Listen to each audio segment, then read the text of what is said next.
Stéphane Plaza, avant même son jugement, c'est l'hécatombe pour son juteux business. Benjamin Glaise a évoqué l'affaire Stéphane Plaza dans Sud Radio.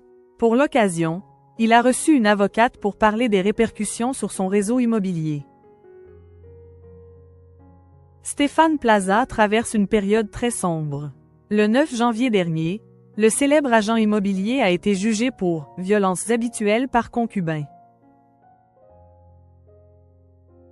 2 de ses anciennes compagnes lui ont ainsi reproché d'avoir exercé des violences physiques et psychologiques.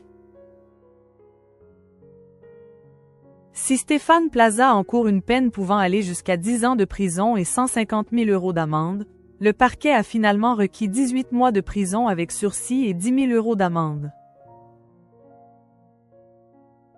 Alors que la décision du tribunal correctionnel de Paris a été mise en délibéré au 18 février prochain, l'affaire a déjà des répercussions sur son réseau immobilier. L'affaire Stéphane Plaza a des conséquences sur son réseau. Depuis son lancement en 2015, le réseau Stéphane Plaza s'est développé dans toute la France avec l'ouverture de 660 agences.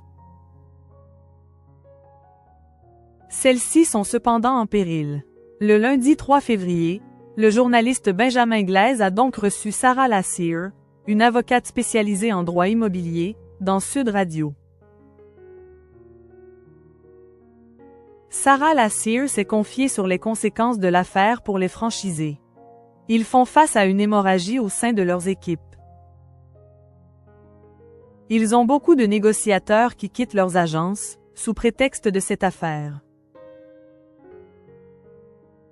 Par ailleurs, ils sont souvent confrontés aux questions, aux remarques, sur le terrain, quand ils font des prospections, a-t-elle expliqué.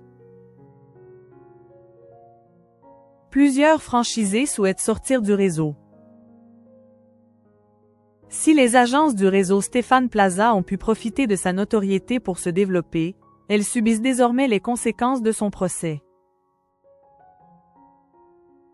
Sarah Lassire a ainsi révélé être en contact avec des dizaines de franchisés qui songent à quitter le réseau.